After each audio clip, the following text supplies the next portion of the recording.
UFC 300 fight week. Are you fucking ready? Because I know I am, and every other MMA fan has to be. This card is nuts. It is stacked from beginning to end. If there are open seats in the prelims, which there probably will be, but I will be furious. This is going to be great. For those who don't know me, I go by Sniper. I've been an MMA fan for, I don't even know, I'll age myself, a long ass time at this point. Since probably UFC 90 or so, I was watching every event. I've been doing DraftKings betting for all kinds of sites, but this is my own channel. I'm going to start the week of. I used to do breakdown shows every week. And this is kind of going to be that, but it's first look. I have not done all my tape study. I am just going to react to the cards. We're going to talk some fights, hit the like button. I'm going to start doing these. And if there's ever a time to do it, it was UFC 300. We'll talk betting, just fights in general. I'm not going to give you tons of promo stuff that I do in a lot of other videos. I just want to talk fights with you guys. So if you could hit the like button, that would be appreciated. But for now, let's dive into this bananas card. This is the first prelim. I went to pull it up early. Let's look at the card overall first. Then we'll dig in fight by fight here. Obviously, our main event is Alex Pereira and Jamal Hill for the UFC Light Heavyweight Championship. Wiley Zhang and Xiaonan Yan Jianan. I always say these names backwards. Zhang Weili Zhang, Yanan Yan Jianan. Who knows? Two fun fighters for the strawweight title. Gaethje and Holloway for the BMF title. So when you have Bobby Green and Jim Miller as the second fight on the card, and Davis and Figueiredo, two former champs, open in the card, you know you're in for a good one. That's all stuff I think as fight fans we pretty much already know at this point. Let's go fight by fight. Let's get some reactions. I'm going to start at the bottom of the card here. First fight up. I'm going to scroll down. A lot of goodies to talk about today. But it is Davis and Figueiredo and Cody Garbrandt. Fight is at bantamweight. I had to hesitate for a second. Figueiredo is the former flyweight championship. Those fights upon fights with Brandon Moreno. And you got Cody Garbrandt, the former bantamweight champion, taking his crown against Dominic Cruz. Has had chin issues here, but you got to see Davis and Figueiredo, 2-2-1 in his last 5, ranked number 10. Actually, these are the Tapology rankings. I don't even really pay attention to the UFC rankings at this point anymore. Let's dig into Cody Garbrandt here. Try to remember some of these last couple wins. Right, so knocked out by Kattar France. Rob Font beat him. You got all these, back-to-back losses to TJ Dillashaw.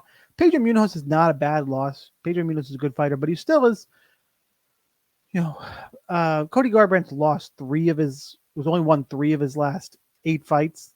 And that was against a very old Rafael Sunsao, Trevin Jones, Brian Kelleher. Not great wins. Whereas on the Figueiredo side, if you remember, Figueiredo super dangerous, just beat Rob Font. I think people were counting him out, and all his losses are to Brandon Moreno. So, as you would expect, as we saw, Figueiredo is a pretty large favorite in this one. This is about what I would expect. Interesting here, though, to me, is that Figueiredo is actually 4 years older than Cody Garbrandt. Did not expect that. I do think Cody Garbrandt is fight old at this point. He feels really, really old to me. So this really comes down to Garbrandt's the more dangerous striker. Just Figueiredo can crack too. And every time Garbrandt gets hit, I hate the reactions. And this is the first time he's fought anybody really good in a while. I see why Figueiredo is favored. To me, I'm going to dive into this. This line feels a little bit too wide. If I was going to bet a side of this fight, it would probably be the Cody Garbrandt side. I can't trust Davis and Figueiredo. Coming from 125 to 135. I know he was having a hard time making the weight. This is a big number. Anybody on this card at minus 300 above, I'm going to start getting real concerned because, quite frankly, the talent on this card is insane. So my gut reaction is Cody Garbrandt is probably the value side on this one. Let's go ahead. Let's dig into Bobby Green and Jim Miller. Go scroll down here. I'm going to figure out the best way to kind of navigate this moving forward. That seems like a lot of scrolling. Bobby Green and Jim Miller, if you don't know, I don't know if you've been watching MMA or even recently. You have to know Jim Miller was on UFC 100, so on UFC 200. Of course, he's got to be on UFC 300, even if he fought relatively recently against Mowgli Benitez. Bobby King Green, really kind of late career resurgence here. Veterans, 37 years old, 40 years old. And Jim Miller closer to 41 than 40 these days. Fun fight. Bobby Green, better striker. Jim Miller, if he can get the fight to the ground, that is obviously where he's going to want it. Last few fights for Bobby Green got knocked out by Jalen Turner. The KO of Grant Dawson, which was crazy, handing, I think that was Dawson's first L. Pretty sure it was. And then Tony Ferguson, sorry, I don't take anything, it's 2023 Tony Ferguson, not that impressive to me. Whereas Jim Miller just keeps going. I mean, I get it was Jesse Butler. This class of styles here. Bobby Green, Jim Miller. I do think that Bobby Green's got good enough footwork and takedown defense to thwart Jim Miller. I want Jim Miller to win this fight. I am rooting for Jim Miller to win this fight. I just don't think he gets it done. I think Bobby Green is able to keep this fight standing and is the better striker. Minus 190 is probably a little bit more juice than I want, but I would go Bobby Green here. Is my gut reaction to this fight. Next fight up, we got to go Andrade and Marina Rodriguez. There's just got to be a better way to navigate this. Everybody's got an idea here in the comments. Let me know. I don't want to go.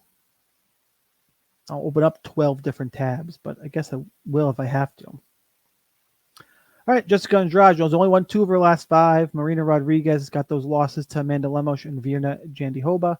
But Jandiroba's, that loss is aging well. Jandiroba's for real.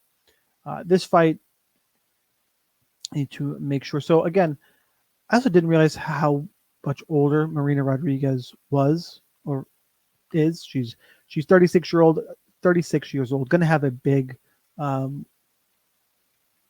height advantage here. It's 5'6" straw weight. It's just really, how good do you think Marina Rodriguez is? With her wins over Mackenzie Dern, the win over Jan, who's fighting for a title, is no joke here. But she kind of ate these losses to Lemos and Jandiroba. Andrade, she had her win against Dern last time out, losing to Blanchfield, losing to Jan, and then losing to Tatiana Suarez. He had the common opponents. You're going to MMA math it. Those of you who like MMA math, Marina beat Jan. Andrade lost to Jan. Really, though, I am going to lean on the side of Marina Rodriguez in this pick'em fight here, just because I think because of the length in her striking. I'm going to go watch some more, but Andrade, I think she's going to have trouble crashing and closing the distance here. She's going to have to. Marina Rodriguez is going to have to keep this fight upright. Andrade would have a grappling advantage, but I think they play it at range. Marina can keep her space and kind of strike, piece up, strike out. Man, doing this long form again. I'm used to short form recently.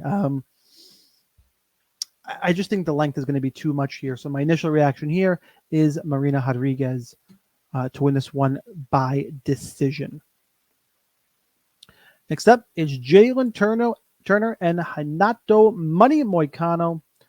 Like, holy shit, this is the 4th fight on the card. This could main event pretty much any of the last 10 fight nights we've seen, at least.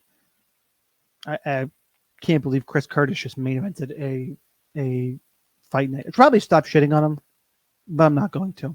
One of my least favorite dudes out there. Walking out to Diddy. Let's see. Let's go. So we got Turner and Moicano. Turner, we talked about earlier, coming off the win against Bobby Green after losses to Dan Hooker and Mateusz Gamrot. Was the Gamrot one? Was a split decision. And Moicano, though, is just lost to RDA, beat Brad Riddell, beat Drew Dober. And that was just 2 months ago. That did seem relatively recently. To me, I know Turner just knocked out Bobby Green. But these losses in here, to me, Renato Moicano is at least the caliber of Dan Hooker. I think Moicano can get this done. Better grappler. The striking, Turner's probably the better technical striker, but Moicano moves forward, hits hard. I like the underdog in this one. Renato Moicano is going to be, and all the underdogs at these prices are guys you should probably look into playing. Excuse me 1 second, guys, while I adjust the mic here. Get a little more comfortable as we hang out, talk some fights. The shit's going to fall over. So Moicano, just at that dog pricing, I think he's a good enough striker. I think just great fight, great matchmaking. I think Turner's a little bit overvalued here, especially in the minus 220s. Would not lay that chalk at all.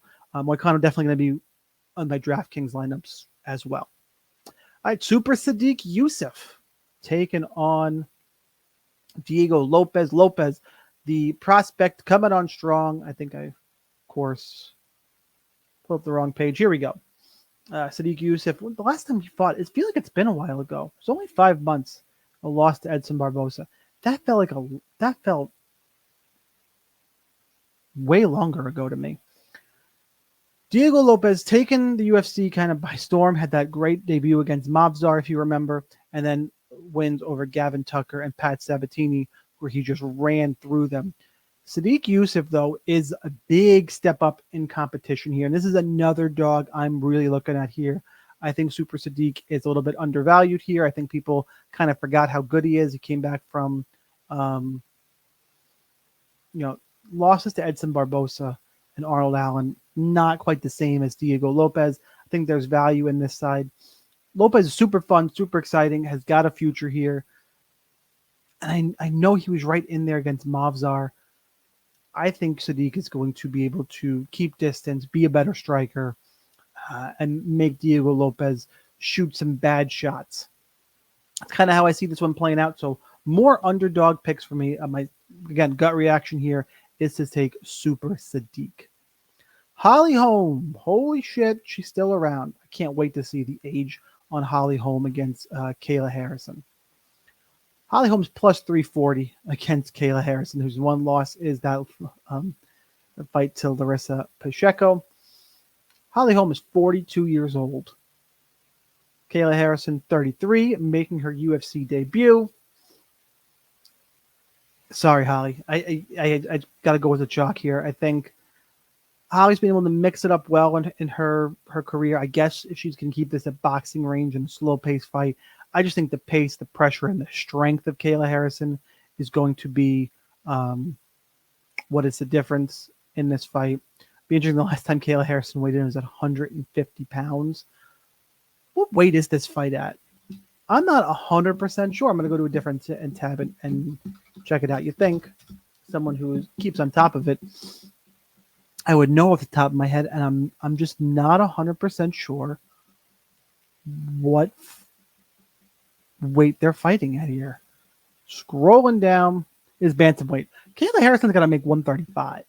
That's going to be really interesting to see how she handles that. She looks super rough on the scales, and the line keeps moving. Maybe I take a shot on Holly Holm. We cash a Ronda Rousey Part 2 ticket. Not likely, though. I definitely like Kayla Harrison for this one. All right, let's go Calvin Kattar, Aljamain Sterling. God damn. And people love to hate on Aljamain Sterling. I mean, as an Long Island guy, I don't think I'm allowed to do that. He is favored here against Calvin Kattar. Really, this is similar to me in the Sterling Sandhagen fight, in that Sterling's gonna have a huge advantage on the ground. Can he get it there? I think he's an underrated wrestler. He's gonna have the speed advantage. He is shorter, but only a 1-inch reach disadvantage here. I think he's gonna be able to get in on the hips, get some takedowns, and become a human backpack here on Calvin Kattar. If it stays at range, Kattar would have the advantage there, clearly. But Aljamain Sterling, I think, has leg kicks in his background, the championship medal. I don't think cardio is going to be an issue here for either guys, both world-class fighters, which is fun to say about pretty much every fighter on this card. I have to say my early lean here is for Aljamain Sterling. Yuri Prochazka taking on Alexander Rakic. Let's pull this up. Prochazka and Rakic, last time we saw Prochazka, he was losing to Alex Pereira 4 months ago for the light heavyweight title. We have not seen Rakic since that leg injury loss to Jan Blachowicz almost 2 years ago now. And I don't know what to make of this line. You get guys who are going to stand and trade with Yuri Prochazka, and I got Yuri at dog pricing. Yeah, I know he lost to Alex Pereira after, a decently long layoff of his own 1 year and 5 months in between fights. Back in the swing of things, Rakic is the one with the ring rust now. Prochazka is a dangerous striker. I like violence in this one. I ever so slightly lean towards Yuri Prochazka just because, again, I think they start swinging and trading. I think he's more dangerous, more made for the war. If Rakic can keep this technical, then that fight favors him. But for now, with coming off of that long layoff, I'm going to side of this. I'm going to go with Yuri as my early lean for this one.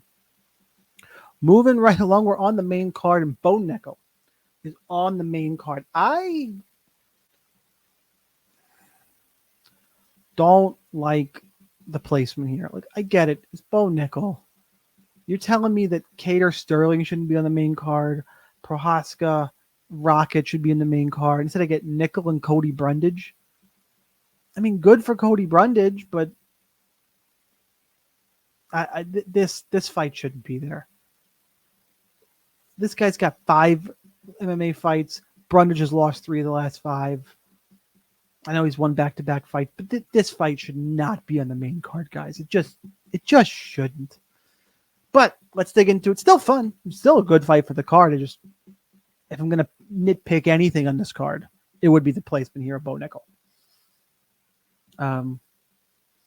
Look, he's got wins over Val Woodburn, Jamie Pickett, Donovan Beard. And I'm sorry, Cody Brundage, your wins over Zach Reese and Jacob Malkoun via disqualification. So he really could be at 4 of the last 5, although Malkoun is a dirty, dirty motherfucking cheat.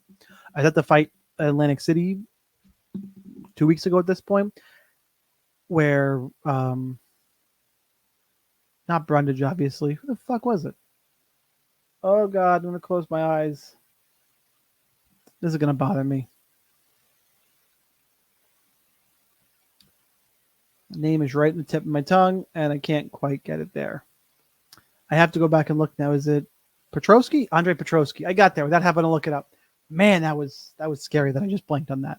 Petrosky knocked himself out, and Malkoun celebrating like he, pulled a Ngannou versus Overeem. Like, wild, wild celebration. Regardless, Cody Brundage is just another person to get fed to Bo Nickal here. He just is not a superb striker. Don't think the takedown defense is going to be good enough to stop Nickal. Like, Nickal's probably just going to do whatever he wants here.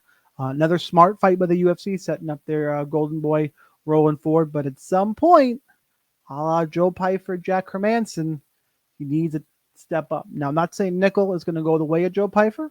Joe Pyfer still got a long way to go. That was just his first big step up. This ain't it. Bo Nickal will go to 6-0, and hopefully we'll probably see him main eventing a fight night in like 2 to 3 months. Mark my words. Let's move on, though. Enough of that fight. Now let's get to the fucking fireworks. Do Bronx is back. Charles Oliveira, Arman Tsarukyan. I've spent a lot of time saying that Charles Do Bronx, what it was the narrative that was going around that he was a quitter, and that was the popular thing to say, the Paul Felder fight, I was right there. I will not hide from it. I was beating that drum. Plus 185, Charles Do Bronx against anybody is that's too wide. I will say if Tsarukyan can get on top, which I think he can, I think Tsarukyan can probably get on top. Do Bronx is obviously dangerous from the bottom, most submissions in UFC history. But Tsarukyan's got heavy top pressure. He doesn't get caught. I've seen Do Bronx get worn out before it's somebody on top of him. I just 185 is too much because I'm assuming Tsarukyan can get him down. Garbrandt is dangerous there on the feet. Garbrandt has shown significant improvement throughout his UFC career. I think he's the better fighter on the feet. And then Tsarukyan taking him down, that puts him in some danger here. So minus 225, I'm not a fan of this line. I got to side with Garbrandt here. Tsarukyan, this whole fight, though, is great for DraftKings as far as the 3-rounders go. Just a fantastic fight. Tsarukyan will look for takedowns, plenty of volume, live to a finish on both sides. Look, what is this fight to end inside the distance? This is going to a different tab, guys. Fight and inside the distance is minus 290. We are expecting violence. Just clicked on that side of the tapology. Maybe next show, I will go through and fill these out. I should hop onto Verdict next time. Hop onto Verdict and do my breakdown for that. Before we get to the 3 title fights, let's see if I have the quick sign-in here into Verdict. Verdict MMA. I know I'm on a different tab, guys. Bear with me 1 second. See if we can make some picks here on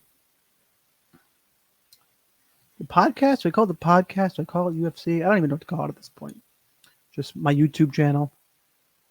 All right. We're on Verdict. This is the main card. You need to go to the prelims because now on Verdict you can do prelims, which is nice and new. And I'm not signed in yet. All right. Next time, guys, I'm going to queue it up. I will make my picks through Verdict and see how that goes. For now, though, let's talk about the title fights. The first title fight, it's Justin Gaethje, Max Holloway for the BMF title. Super fun fight here in that, I know we're going up in weight class here to 155, but Gaethje can be hit. Max Holloway seems to have a stone chin, tons of volume.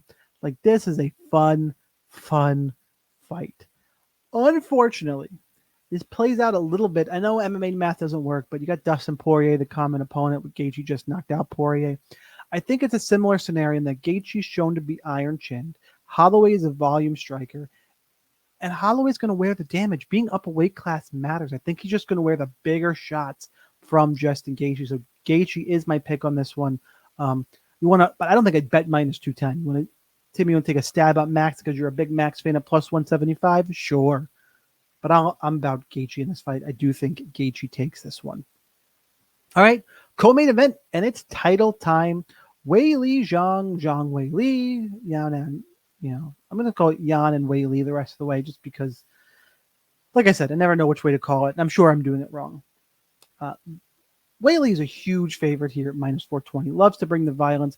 Get the Rose Namajunas head kick knockout and the split decision loss. Since then, ran through that fun, I should say ran through, have fun fucking fight with Joanna Violence, beat Carla, beat Amanda Lemos. And now you got Yan here. Yan is coming off of the KO of Jessica Andrade, where she was a pretty big dog, and then a majority win over Mackenzie Dern. The problem is, I think Weili is just different caliber, big power, good footwork. The way Rose got her was with the big head kick. I don't think I don't think Yan has that kind of power to put Weili away. How many Jan's wins are even by knockout or by finish? That's 7 all time. And there was Jessica Andrade fight. I know what I just said, but that was Andrade. Before that, she hadn't finished anybody since the armbar finished in 2016. I just don't think you can go 5 rounds with Weili and live to tell the tale. Joanna Violence barely did that. Over on the Zhang side, like, just super fun fighter. This was the 5-round war against Joanna. This is the 2nd round KO of Joanna Jędrzejczyk. Weili's just too good. I think she's too good, too big, too strong.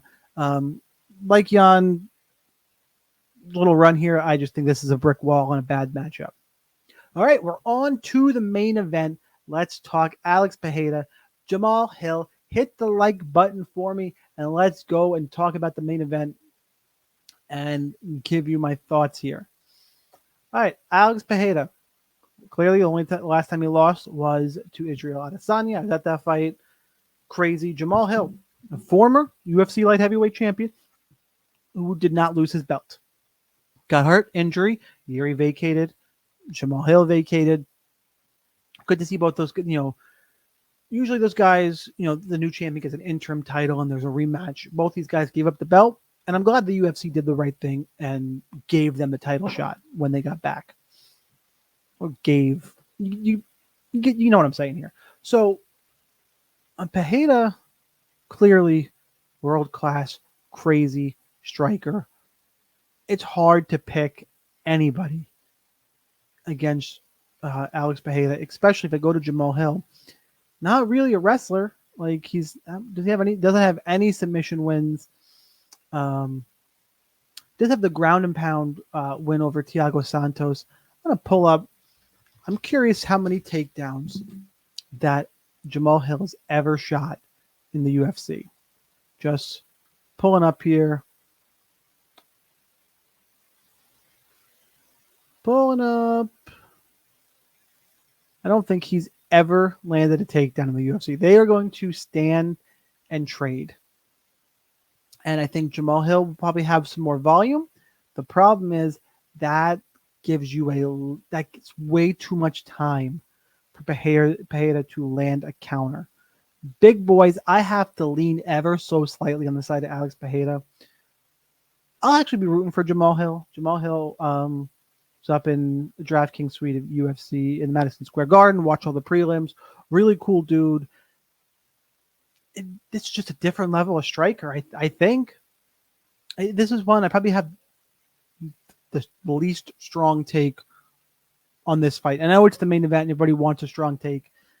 Feet to the fire, I'm taking Alex Pereira. Jamal Hill, I think, will have more volume. It's the counter strikes and power of Pereira that I think will ultimately be the difference here. But I'm rooting for Sweet Dreams. I'm not betting this. I think this is probably lined. Actually, agree with the lines makers here. Minus 150 for the favorite. It's come down a little bit. Some books minus 130 on DraftKings.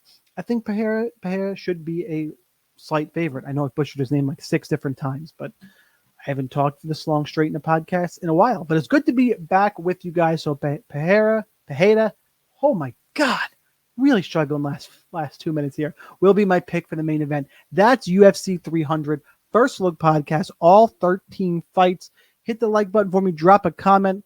Let me know if you like the content, what I could change, what I can do different, or tell me I suck. Tell me I'm great. Tell me I'm great. I appreciate that. You tell me I suck. Go for it. Heard it before. We'll hear it again. Don't care about your opinion, but go ahead and drop it because it helps all that interaction shit. So that's what I got for you guys. Subscribe to the channel. Be back. Probably actually going to skip. I just started this. I'm going to try and do next week's card. I will be on vacation, but hopefully I find some time away one night to knock one of these out. Looking forward to UFC 300. Big milestone event. Right back to the grind after this. But enjoy the card, guys. Plenty of bets coming your way. Good luck with your bets, your DraftKings lineups, all of that good stuff. If you want to follow me anywhere else, I will drop all those links down below in the description. Good luck, guys. I'll see you next time. It's good to be back.